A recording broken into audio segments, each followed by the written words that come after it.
this. When this goes out on YouTube, everyone on Sky is going to go, oh, yes. Oh, yeah, the next Neil Gaiman, everybody, Neil Gaiman.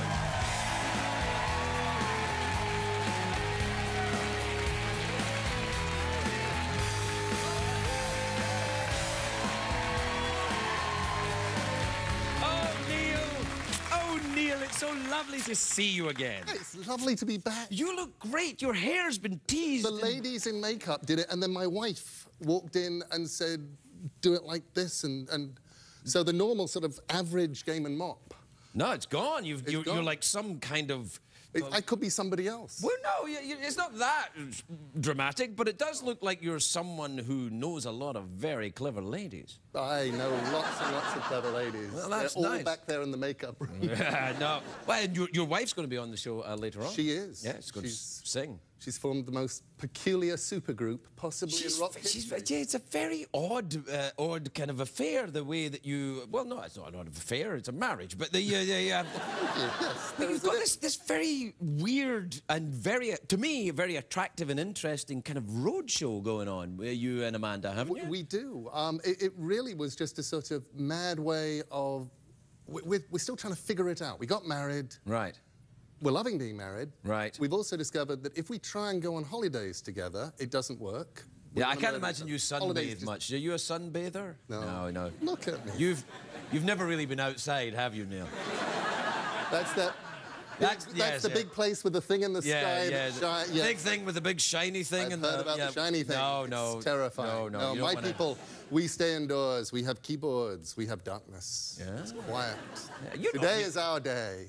Oh, yes, it's Sam Hain today. It is. Good old Sam. Sam Hain. Yeah. It's pronounced Samhain. I call it Sam Hain. Yeah, you should. Because I'm not a writer, Neil, that's why. I always figured that Sam Hain would make a great occult private detective. Yeah, would, yeah. You know, Sam Hain, private eye. Simon Hain. Simon Hain, I said. That's better. I like it better anyway. Plus, it's not yours, so I'm taking it.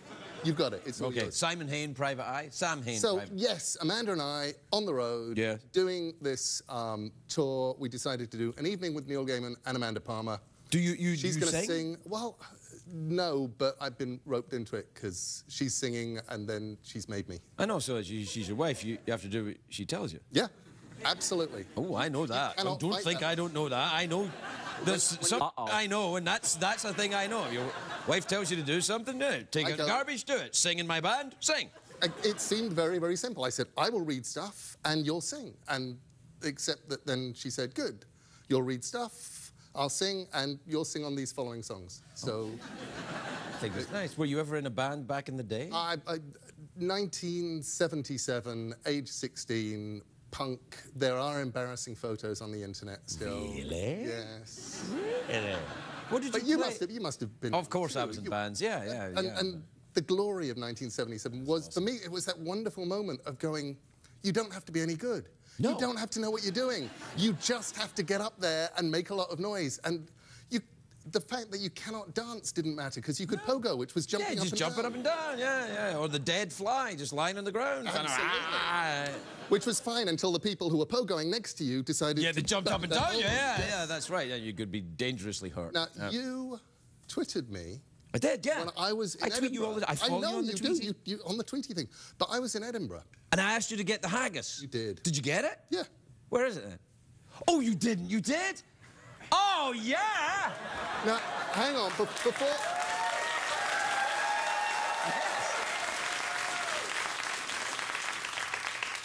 Before I present this to you, formally, as a haggis, I just want to tell the nice people in your studio audience, hello. I told him, he said, get me a haggis. And I said, you're actually asking me to smuggle a haggis into America? And he said, yes. And I said, what happens if I go to prison? And he said that he would send an intern to visit me on visiting. I think that's fair.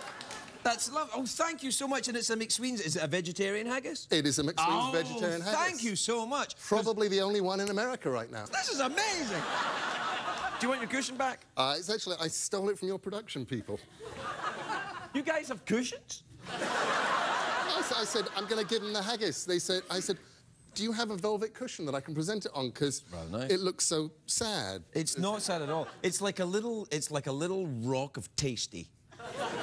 You want to try this? I'm telling you, vegetarian haggis is the way to go. And people say, well, how can it be haggis if it doesn't contain innards?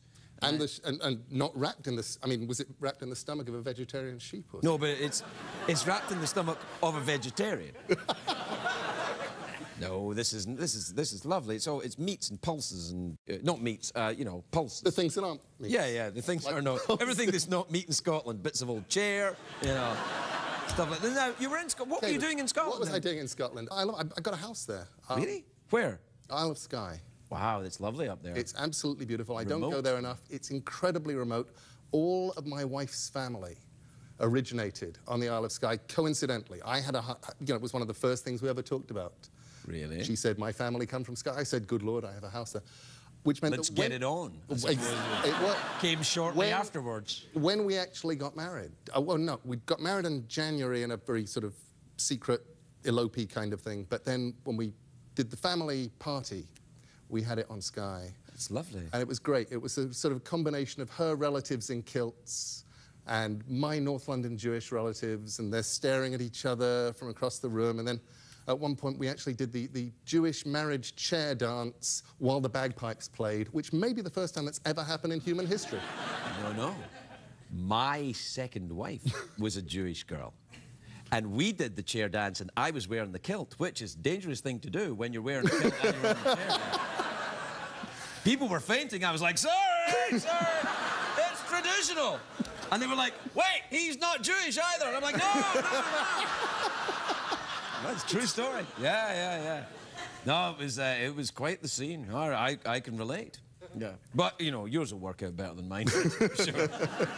Oh, it's lovely there, though. I do love Scotland. I was in Scotland last week, you know. What were you doing there? Yeah, I was poking around. Officially, this is something they hire you to do? Poke? Yeah, they poke around. Go and have a look over there. See if there's any mice in that hole there. That'll, because, you know, you have to keep your feet on the ground. That's the whole idea. If you come to America and you're Scottish and you do okay, then you have to go back to Scotland and be insulted in order to keep your feet on the ground, you see? That's it. We're keeping your feet on the ground.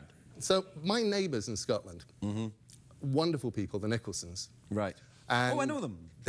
In Skye. On Skye, of course. Yes, the Nicholsons. yes, very nice people. I say this, when this goes out on YouTube, everyone on Skye is going, oh, yes, the Oh, Nicholsons. yeah, the Nicholsons, yes. I made a fantastic discovery with the Nicholsons, which is while I, as you saw from my Dick Van Dyke version of an American accent on my Simpsons thing, I'm not actually somebody who does accents. When I get drunk enough on Scotch whiskey at the Nicholsons, I slowly slip into a Scottish accent. And that's just the whiskey, Neil. But either that or the Scotch actually brings out the accent. And I didn't know that I did this. Last time I went over to the Nicholsons, had a wonderful evening. You know, they pour out a tumbler of Scotch and a cup of tea and give you a slice of cake, and you go whiskey, tea, cake, whiskey, tea, cake. And then you get to the end of the Scotch and you go, okay, there we go. And you turn around, they filled it up again to the top. And go back to the house. I had no recollection of what happened after that. Turned out I was drunk dialing people in a Scottish accent. You say that like it's never been done before.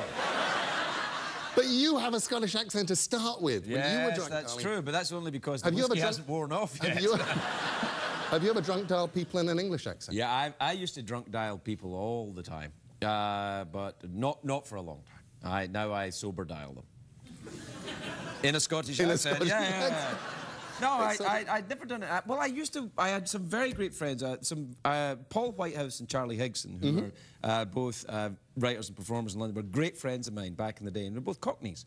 So whenever well, they're not Cockneys, but they're London boys, and when I was with them, I'd end up talking like that all the time. I was like, oh, all right, geezer, hey, like that, and they were like, why are you talking like that? And I'm like, I don't know, I just want to fit in. It is. It's that weird contagion thing where you just want to be like everybody else. And suddenly, you know, you're talking like this. Yeah, all right. Hello, Craig. Yeah, you're looking good, all right. I like your TARDIS, mate. Yeah, it's very nice. Sparkly ball. You got an Eiffel Tower the down there. doctor's wife. We never even talked about that. No, did you see it? Because you hadn't seen it the last time. That's very nice. River song. I just wow, they were married. I can have me. I thought, yeah. Yeah, well, it actually feels very appropriate to be talking about Doctor Who in English accents. Yeah, I suppose so. We're way over time. So now, Have you seen Zooey Deschanel's album now? No, I was going to actually say, so now that you know that the TARDIS is sexy, there is actually a reason why I made a grab for your TARDIS. Yeah, no, I see. When we're doing the... Yeah, it had a sexual connotation. It did. Yeah. Well, you can have a poke around in it now if you want. Look, the doors are open. This is better than going for the $50 or... Well, no, is it now? Because we are out of time. So do you want to go for the... here are the new choices. There are... You can get...